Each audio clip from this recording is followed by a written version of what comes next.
নমস্কার। আমরা দুজন একটি গাঁয়ে থাকি, সেই আমাদের একটি মাত্র সুখ। তাদের গাছে গায়ে যে দোয়েল পাখি, তাহার গানে আমার নাচি বুক।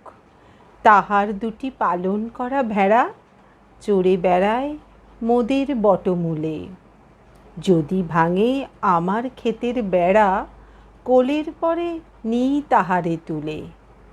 আমাদের এই গ্রামের নামটি খঞ্জনা, আমাদের এই নদীর নামটি অঞ্জনা। আমার নাম তো জানে গাঁয়ের পাঁচজনে, আমাদের সেই তাহার নামটি রঞ্জনা। আমি কবিগুরুর এক গাঁয়ে কবিতার একটু অংশ আপনাদের শোনালাম। এই কবিতাটা পুরো শুনলে এই কবিতার মধ্যে একটা গ্রামের অপূর্ব চিত্র আমরা দেখতে পাই। আমরা যারা শহুরে মানুষ, এই চিত্রগুলোই আমাদের আকৃষ্ট করে। যেমন এই যে দোয়েল পাখির ডাক, গাছে গাছে মধুর মৌমাছির চাক, ক্ষেত সবুজ ক্ষেত, ভেড়া চড়ে বেড়াচ্ছে, এইরকম পুকুর ঘাট, এইরকম নানান দৃশ্য আমরা তো শহরে বিশেষ দেখতে পাই না। তা এই দৃশ্যগুলো আমরা যখন সেখানে গিয়ে দেখি, আমাদের মনটা খুবই ভালো হয়ে যায়। সেই রকম আমি এই রকমই একটা গ্রামে আমার বেশ বহু বছর ধরেই আমার যাতায়াত আছে, প্রায় ছোটোবেলা থেকেই যাতায়াত, কারণ আমার আত্মীয়তার সূত্রেই যাতায়াত। তা সেই জন্য আমি এই গ্রামের সঙ্গে বেশ পরিচিত। তাই এই গ্রামে যে ছোটোবেলায় একরকমভাবে দেখেছি, আবার এখন যখন বড় হয়ে যাচ্ছি তখন তো আবার দেখছি, হ্যাঁ, গাছপালা সবই রয়েছে, পুকুর রয়েছে, কিন্তু অনেক কিছুই তো পরিবর্তন হচ্ছে যুগের সঙ্গে। সেই পরিবর্তনটাই আমি ধরতে চেয়েছি, জানতে চেয়েছি যে কীরমভাবে পরিবর্তন হচ্ছে। সেটা আমি যতটা না ভালো বলতে পারবো, সেটা সেই গ্রামের যিনি ছোটোবেলা থেকে বড় হয়েছে, যেখানে তার কর্ম জীবন কেন্দ্র করেই, এই গ্রামকে কেন্দ্র করেই তো শুরু হয়েছে, শেষ হয়েছে। আবার তিনি ছোটোবেলা থেকে এই গ্রামেই বসবাস করছেন, তার চোখে আরও গভীরভাবেই ধরা পড়বে, তিনি ভালো বলতে পারবেন।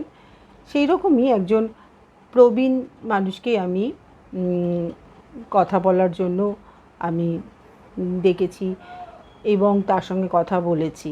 সেই কথাই আপনাদের শোনাবো, যে এই গ্রামের কীরকম পরিবর্তন হয়েছে, আর বিশেষ করে গ্রামের বৈশিষ্ট্য কী কী এই গ্রামে আছে, আমি দেখাতে চাইছি গ্রামের বিশেষত্ব কী, এই গ্রামের সেইগুলো উনি বলবেন এই গ্রামের সম্পর্কে।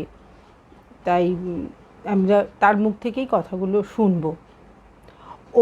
আসল কথাটাই তো বলা হয়নি, আমি কোন গ্রামের কথা বলছি এতক্ষণ ধরে, যে কোন গ্রামে আমি যেতাম, গেছি, সেগুলোই তো, সেই নামটাই তো বলিনি আমি। আমি খঞ্জনা বলে কোনো গ্রামে যাইনি। আমি যে গ্রামটির কথা বলছি সেটা বর্ধমান জেলার জামালপুর থানার অন্তর্গত গ্রামটির নাম ধলুগ্রাম। হ্যাঁ, এই গ্রামটি হয়তো বিশেষ সকলের কাছে খুব জনপ্রিয় নাম, সবাই যে এক ডাকে চিনবে তা নয়। সেই জন্যই যে, কিন্তু জনপ্রিয় না হলেও সেখানেও তো অনেক কিছু আছে, সেই দেখবার জন্যই আমি ওনার সঙ্গে কথা বলেছি। এবং আমার এই বিভিন্ন ছবিগুলো দেখলে আপনারা দেখতে পারবেন, বুঝতে পারবেন যে বেশ সুন্দর গ্রাম।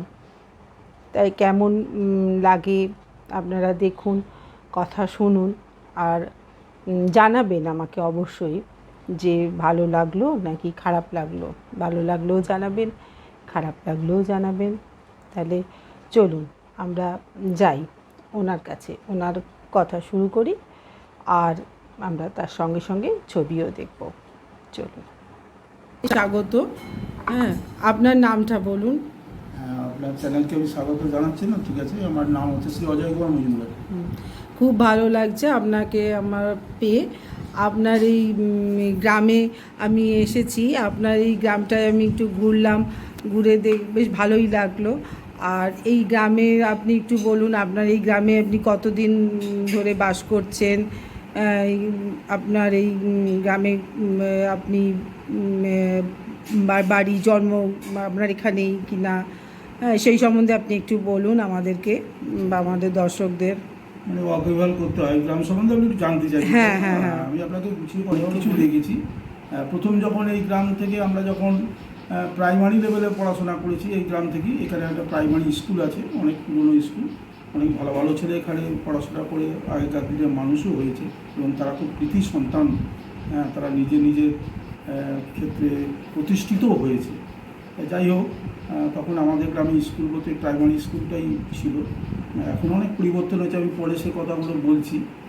এই স্কুল থেকে আমরা পরবর্তীকালে তখন ছিল ওই মাটির রাস্তা, খুবই কর্দমাক্ত রাস্তা, বর্ষাকালে খুব সাংঘাতিক অবস্থা হতো। এবং তখন আমাদের ছোটো বয়সে, মানে আমরা যখন ক্লাস 4-3 এইভাবে পড়াশোনা করেছি, বা হার্ডলি আমাদের হয়তো 10-11 বছর বয়সে, তখন যানবাহন বলতে একমাত্র গরুর গাড়ি ছিল। গ্রামের যেটা খুব প্রচলিত ছিল তাতে গরুর গাড়ি করি পার্শ্ববর্তী নবগ্রামে আমরা মাধ্যমিক লেভেলে পড়াশোনা করতাম। আর মাধ্যমিক লেভেল পাস হয়ে গেলে তখন তো আর 12 ক্লাসের সৃষ্টি হয়নি। তারপর ওই বর্ধমান কলেজ টলেজ, মেমারি কলেজ টলেজের পাশাপাশি যারা আরও হায়ার এডুকেশনে যেত তারা ওই সমস্ত কলেজ বা ওই মেমারিতে পড়াশোনা করতে যেত। তা আমরা মাধ্যমিক লেভেলে পড়াশোনা করে এখান থেকে পায়ে হেঁটি, মানে প্রায় ধুলুক থেকে নবগ্রাম আমাদের ওটাই রেলওয়ে স্টেশন, এবং আমরা এটা প্রায় 3 কিলোমিটার উপর পায়ে হেঁটে যেতাম। প্রত্যেকটা মানুষ, আমরা প্রত্যেকটা বাচ্চা আমরা হেঁটে হেঁটে যেতাম, পড়াশোনা করতাম। এইভাবেই আমাদের চলেছে এবং পড়াশোনা কিন্তু খুব সুন্দর হতো। এ বিষয়ে বলতে আমার কোনো দ্বিধায় নেই। ওই মাধ্যমিক লেভেলে ওখান থেকে বহু ছেলে বেরিয়েছে এবং ন্যাশনাল পর্যায়ে রেজাল্টও হয়েছে। আমাদের গ্রামেরও মাধ্যমিক লেভেলে ন্যাশনাল পর্যায়ে অনেক ছেলে ভালো রেজাল্ট করে গেছে এবং তারা নিজের ক্ষেত্রে খুব প্রতিষ্ঠিত হয়েছে। তো তারপরে এটা দীর্ঘদিন চলতে থাকার পর আস্তে আস্তে যখন অনেক পরিবর্তন হলো, আমাদের খুব কষ্ট করেই জীবনটা কেটেছিল। কারণ এখান থেকে ট্রেন পথ ছিল প্রায় মানে ওই 3 কিলোমিটার 3.5 কিলোমিটার, যাতায়াতের বলতে কিছুই ছিল না। ওই গরুর গাড়ির সাথে ছিল আমাদের ওই ঘরে ঘরে একটা আধটা করে সাইকেল ছিল। আমরা এভাবেই যাতায়াত করতাম, পড়াশোনা করতাম। হাট বাজার বলতে গ্রামে সেই অর্থে কিছু ছিল না, পার্শ্ববর্তী গ্রামে গিয়ে আমরা বাজার টাজার করে আনতাম। কিন্তু যেটা হচ্ছে যে এই গ্রামটা একটা আধ্যাত্মিক লাইন এবং সাংস্কৃতিক মনোসম্পন্ন একটা গ্রাম। এই গ্রামটা সবথেকে ভালো লাগে, এটা আমাদেরও খুব ভালো লেগেছে। এখানে সব আছে। একটা ছেলের এখানে যেমন খেলাধুলার বিষয়ে খুব ইন্টারেস্টেড এবং অনেক কিছু সে জানে। ব্যক্তিগতভাবে আমিও কিন্তু প্রচুর পড়াশোনা করেছি খেলাধুলার সম্বন্ধে এবং এখনও পর্যন্ত আমি করি। তাই এখানে এই যে কালচারাল প্রোগ্রামগুলো যেগুলো হয় পার্শ্ববর্তী গ্রামে, আগে আমরা অন্যান্য গ্রামে দেখতে যেতাম, এখন সেটা কিন্তু আমাদের গ্রামে হয়। আগে সব গ্রামে যেমন যাত্রা হতো, এখানে হতো। হ্যাঁ, মারাত্মক যাত্রা হতো। যাত্রা দল, যদিও যাত্রা দল এখন মানে বিলীনের পথে, এখন হাতে গুনে বলা যায় সেটা প্রায় উঠেই গেছে, কিন্তু আগে খুবই রমরমা করতো এই আমাদের গ্রামে এবং পার্শ্ববর্তী গ্রাম থেকে খুব দেখতে আসতো। তাই যাত্রা যেমন এই রবীন্দ্র জয়ন্তী, এই নজরুল সন্ধ্যা, এই সমস্ত যে ছিল মানুষ এগুলো খুব ভালোবাসত। আবার একদিকে ওইটার সঙ্গে আবার এগ্রিকালচার প্রধান এটা একটা গ্রাম ছিল। এখানে বহু চাষিজীবী লোক, মেনলি আমাদের এখানে ফসল বলতে ধান, আলু, পাট। বর্ধমানে তো বর্ধমান তো এমনি তো শস্য ভাণ্ডার বলা হয়। ধুলুক গ্রাম তার ব্যতিক্রম নয়, এটা হচ্ছে জামালপুর থানার অন্তর্গত। এখানেও কিন্তু খুব সুন্দর চাষাবাদের দিক দিয়ে সুযোগ সুবিধা ছিল। ক্যানেলের ডিবিসির জল এখান থেকে পেয়ে সেচের সুবিধাটা হয়েছিল। তা কালক্রমে এটা দীর্ঘভাবে আস্তে আস্তে এটা অনেক পালাবদল হওয়ার পর, বিভিন্ন রাজনৈতিক দলের সরকার আসার পর অনেক পরিবর্তন হয়েছে এবং এখন তো খুব আপডেট হয়েছে। রাস্তাঘাটের তো উন্নতি হয়েছে, রাস্তাঘাট মানে ভালো পাকা রাস্তা হয়েছে। পাকা রাস্তার সাথে সাথে যানবাহনেরও অনেক পরিবর্তন হয়েছে। এখনকার যে সমস্ত আছে টোটো, অটো, এই সমস্ত যে ঘরে ঘরে মোটর সাইকেল, মাঝে কিছুদিন এখানে টেকারও চলেছিল। আমরা অনেক পরিবর্তন হয়েছে। এক কথায় মানুষ নবগ্রামে নামলে বা মহিমগড় এইদিকে আমাদের যে গ্রাম আছে স্টেশন ধারে, সেই সমস্ত দিকে এখান থেকে ভালোভাবে আসা যায়। আর গ্রামের মানুষের জীবনেরও তো পরিবর্তন হয়েছে, মানে গ্রামের মানুষের সঙ্গে এই যে মানে কলকাতার মানুষের যোগাযোগও তো অনেক এখন আমাদের এই অনেক বিষয়ে উন্নত হয়েছে। কলকাতার সঙ্গে যোগাযোগ মানে কি, আমরা এই গ্রামটা আমাদের স্টেশন থেকে একটু দূরে, কিন্তু আমরা একটা ফেসিলিটি এই গ্রামে পেয়েছি, দামোদর থেকে দূরে, এখানে কোনোদিন মল নামে না। এটা একটা আমাদের বিরাট প্লাস পয়েন্ট। বর্ধমান আমাদের হাতের কাছে, একটা বিশাল শহর। আবার এখান থেকে কলকাতা মাত্র 1.5 ঘন্টা, মানে হাওড়া স্টেশন। সুতরাং এই গ্রামটার মধ্যে বহু যে অন্য অন্য গ্রামে যেটা হয়নি, আমাদের গ্রামে বর্ধমানের ছোঁয়া, কলকাতার ছোঁয়া এবং পার্শ্ববর্তী গ্রামের যে সমস্ত আছে, সেই মিলে আমাদের গ্রামটা কিন্তু একটা খুব আধুনিক জায়গাতে আছে। মানে পড়াশোনা করতেও গেছে, চাকরি করতেও গেছে, চাকরি বাকরি সমস্ত দিক থেকে কেউ কিন্তু পেছিয়ে নেই। চাকরিজীবীও আছে, কৃষিজীবীও আছে, আবার তার সাথে সাথে এগুলোও কিন্তু আছে। মানে এই গ্রামটা কিন্তু পেছিয়ে নেই। কালচারাল দিকটাও আছে, বা এখানে খেলার মাঠ আছে, খেলার মাঠে প্রচুর ছেলে পড়াশোনা করতে যায়। মানে বলা যেতে পারে আধুনিক একটা গ্রাম হয়ে গেছে মানে সব দিক যা থেকে। ছিল একসময় মানে খুব অন্ধকারে ছিল, কিন্তু সেটা এখন বিজুলি বাতি তো এখন বিশাল ব্যাপার, অনেক দিনই এসে অনেক গেছে। দিন এসে অনেক পাকা বাড়ি হয়ে গেছে। আগে এই সমস্ত মাটির বাড়ি, খড়ের চাল, এই সমস্ত ছিল, আমাদেরও ছিল। আমাদেরও সেটা আস্তে আস্তে মানে অবলুপ্তি হয়ে এখন সব কিছু পাকা বাড়ি। তো মানুষ এখন অনেক ভালো আছে, এটা বলতে পারা যায়। সেটা আর এই গ্রাম হচ্ছে আধ্যাত্মিক বলা যায়। হ্যাঁ, অনেক মন্দির আছে, আমি আপনি দেখলাম। ঘুরে দেখবেন যে প্রায় প্রতি পাড়ায় পাড়ায় একটা দুটো করে মন্দির আছে। রক্ষা কালী মাতার বেদি আছে, সিদ্ধেশ্বরী, এটা খুব প্রাচীন পুজো। হ্যাঁ, ওই সম্বন্ধে একটু বলুন। খুব জাগ্রত পুজো। এখানে মায়ের পুজো ওই বৈশাখ মাসের প্রথম মঙ্গলবার। ডেটটা ফ্যাক্টর করে না, যেটা পড়বে সেটাই প্রথম মঙ্গলবার, যে ডেটটা পড়বে সেটাই রক্ষা কালী মায়ের পুজো এখানে হয় এবং খুব জাগ্রত। এটা ওই সিদ্ধান্তর মতো পুজো হয়। বহু দূর দূর থেকে মানুষ এখানে আসে এবং এখানে মেষ এবং মোষ দুটো বলিই এখানে হয়। এবং প্রচলিত আছে, মায়ের উপর বিশ্বাস থাকলে সেই রক্ত, বিশেষ করে মোষের রক্ত যদি আপনার মানে এই জিমা টাইপের ঘা যদি থাকে, তাতে যদি সেটা লাগানো যায়, মানুষের বিশ্বাস যে সেটা চিরকালের মতো ভালো হয়ে গেছে, এমন প্রমাণও আছে। এবং ওই সময়তে পুলিশ দিয়ে চোটটা হয়, এত মানুষ উদ্গ্রীব হয়ে থাকে। আর তারপরে সিদ্ধেশ্বরী মায়ের মন্দির আছে, সিদ্ধেশ্বরীও মা খুব জাগ্রত। অনেক দূর দূর থেকে এসে মায়ের কাছ থেকে অসুখের মানে ফুল পুষ্প আর যা যা আছে সেগুলো সব নিয়ে যায় এবং মানুষ অনেক উপকার পেয়েছে। বহু প্রাচীন শিব মন্দির আছে, ধর্মরাজের মন্দির আছে। দুটো বারোয়ারি প্রতিমা পুজো হয় মা দুর্গার, সার্বজনীন এবং ঘোষপাড়া। আগে 3টে হতো, এখন যাই হোক দুটো দুর্গা পূর্ণিমা হয়। সেটা খুব সুন্দর করেই হয় এবং গ্রামের সবাইকে নিয়ে হয় এবং সবাই খুব মাতোয়ারা হয়েই তাতে 4 দিন। তারপরে তো লক্ষ্মী পুজো, সরস্বতী পুজো, কালী পুজো, একদম মানে একটা গোপাল মন্দির আছে, একটা খুব প্রাচীন। ওটা আবার আমাদের বংশের মানে আমি যে বলছি সেটা আমাদের এই গোপাল সেতলা মনসা 3টে আছে। এই 3টে মন্দিরই কিন্তু আমাদের এই মজুমদার বংশের। প্রতিদিন নিত্য সেবা হয় এবং খুব প্রাচীন। মানে আমরা আমাদের মন্দিরটা দেখলেই বোঝা যায় অনেক পুরনো। ওখানে শ্রীকৃষ্ণের দোলও হতো। সেই মন্দিরটা মোটামুটি কত বছরের? অনেক। অরিজিনাল যে মন্দির গোপালের ছিল গোবিন্দর, সেটা কিন্তু প্রায় ধ্বংস হয়ে গেছে। আর এখন যে মন্দিরে গোবিন্দ থাকেন সেটা হচ্ছে অ্যাকচুয়ালি কিন্তু দোল মন্দির। বছরের সময় দোল করতে বেরোতো, তা এখন ওইটাই ওনার ইয়ে হয়ে গেছে, থাকার জায়গা হয়ে গেছে। এটা বহু প্রাচীন, বলে সারাপুরি রাজাদের ঠাকুর ছিল নাকি, অনেক প্রাচীন মোট কথা। তা অন্তত 150-200 বছর তো হবেই কম করে। আমার ভালো না। হ্যাঁ, আমরা তো দেখছি, আমার বাবারাও দেখে গেছে। আমরা আমাদের বাবাদের কাছ থেকেই পেয়েছি। তা বাবারা তো, আমার বাবা তো প্রায় 89-90 বছর বয়সে মারা গেছে। আমারও দেখতে দেখতে তো 70-72 বছর বয়স হয়ে গেল। খুবই প্রাচীন এই সেতলা, মনসা বা গোপাল। তারপরে তো বললাম যে আরও সব মন্দির আছে। তারপরে এখানে বিশাল একটা কী বলে হরিসভা, হ্যাঁ হরিসভা, হ্যাঁ হরিসভা নাম দেখেছি। সংকীর্তন যেটা বলে আর কি, গোবিন্দ আচ্ছা আচ্ছা। মহাপ্রভুর যে নাম হরিসভা হয় 24 প্রহরে, তা ও 4 দিন ধরে। ওটা কখন কবে কবে হয় ওই হরিসভার, ওটা কি? ওটা হবে ওটা হয় ওই বৈশাখ মাসের পূর্ণিমার পরই হয়, জ্যৈষ্ঠ মাসের প্রথম দিকে হয়। আচ্ছা আচ্ছা বুদ্ধ পূর্ণিমা শীতলা মায়ের পুজোর আচ্ছা, পরই আচ্ছা। ওই দিনকে ঘট বসে তারপরে পরিষেবাটা শুরু হয়, এবং সেটা খুবই মারাত্মকভাবে গোটা গ্রাম অ্যাপ্রিসিয়েট করে। এখন আবার আর একটা নতুন হরিবাসর হয়েছে, সেটা ওই বারোয়ারির তলায় হয়, ওইটার পরেই হয়।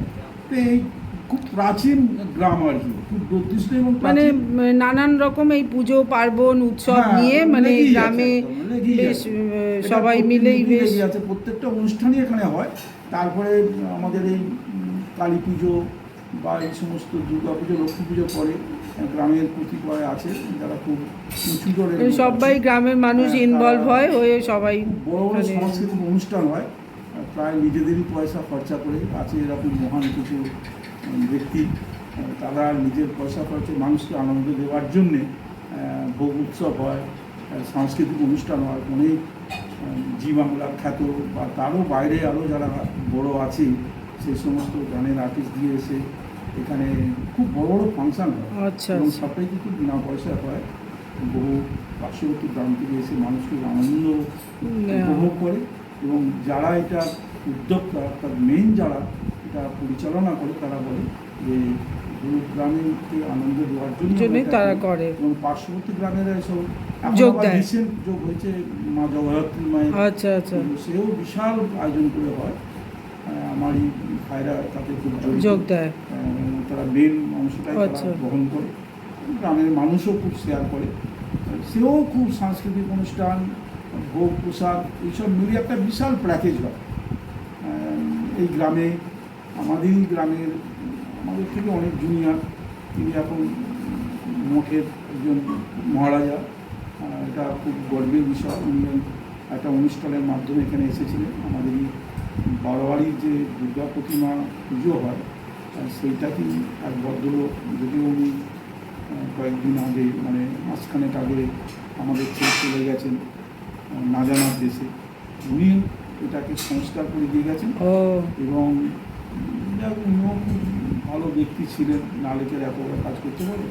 তা ওইটাকে কেন্দ্র করে ওই যে মন্দিরটা সংস্কার হয়েছিল সেটাকে উদ্বোধনের জন্যে আমাদের গ্রামের মহারাজ, যে ছেলেটি আজকে খুবই নাম করেছে, বেলুর মঠে ছিল, এখন মনে হয় বেলুর মঠে নেই, একটু বাইরেই আছেন। তা উনি আরও 2-3 জন মহারাজকে নিয়ে এসে এটা উদ্বোধন করেছিলেন এই বারোয়ারির তলাটা। সে একটা বিশাল ব্যাপার, মানে ওনাদের ছোঁয়া নেওয়ার জন্য মানুষ একবারে সে পাগলের মতন দৌড়চ্ছে, এবং আমরাও দেখে খুব রোমাঞ্চিত হয়েছিলাম। এটা একটা এমন জিনিস, এটা হচ্ছে নিখাদ একটা জিনিস, এখানে কোনো ভেজাল নেই। গোটা আপামর মানুষ, মানে সেটা বয়স্ক, ছোট বড়, বৃদ্ধ, আবার বৃদ্ধ বনিতা, সমস্ত সবাই মহারাজ তাদের ভালোবাসা দিয়েছেন, আদর করেছেন। আমরা যাতে সশক্তি প্রদান করেছি এবং বলেছি এইভাবে এগিয়ে চলবে, এই গ্রাম আরও বহু অনেক উন্নতি। আমাদের আশীর্বাদ আমরা বলে গেছি। আমরা এভাবেই চলছে এই গ্রামটা। খুব ভালো লাগছে। মানে আমরা এই গ্রামের যেটা দেখেছিলাম আজকে কিন্তু বহু দূর এগিয়ে গেছে। অনেক আজকে সব দিক থেকেই মানে আপনি বলতে চাইছেন উন্নতি করেছে। খুবই উন্নতি করেছে। হয়তো আরও উন্নতির দরকার, কিন্তু আমার মনে হয়, আমার দৃঢ় বিশ্বাস এই গ্রামের মানুষের যেমন একতাতে এটা কিন্তু আরও উন্নত হবেই। এই মুহূর্তে জামালপুর ব্লকে ধুলুকের একটা পজিশন করে নিয়েছে। আচ্ছা হ্যাঁ, বাহ। 1 নম্বর গ্রামে। ও আচ্ছা, 1 নম্বর গ্রাম। তাই তো আমরা, তাই তো লোকে তাই বলে। আচ্ছা আচ্ছা। এটা আমি আর ঠিক বলছি না যেটা 1 নম্বর গ্রাম, কিন্তু লোকে তাই বলে যে বিভিন্ন জিনিস এখানে হওয়ার পর এখন ধুলুক 1 নম্বর। আমরা এতক্ষণ শুনলাম ধলুক গ্রামের ইতিকথা। এই গ্রামেরই প্রবীণ বাসিন্দা শ্রী অজয় কুমার মজুমদারের মুখ থেকে। তিনি খুব সুন্দর করে আমাদের বললেন এই গ্রামের অনেক গল্প আমরা জানলাম। আপনাদের কেমন লাগলো? যদি ভালো লাগে তাহলে জানাবেন, খারাপ লাগলেও জানাবেন। লাইক, কমেন্ট, শেয়ার করবেন। ভালো লাগলে কমেন্ট সবসময় করবেন, ভালো লাগলেও করবেন, খারাপ লাগলেও করবেন। আর সাবস্ক্রাইব করতেও ভুলবেন না যদি ভালো লেগে থাকে। আমি আবার আসবো অন্য দিন অন্য কোনো গল্প কথা নিয়ে। আমার সাথে থাকুন, সুস্থ থাকুন, ভালো থাকুন। নমস্কার।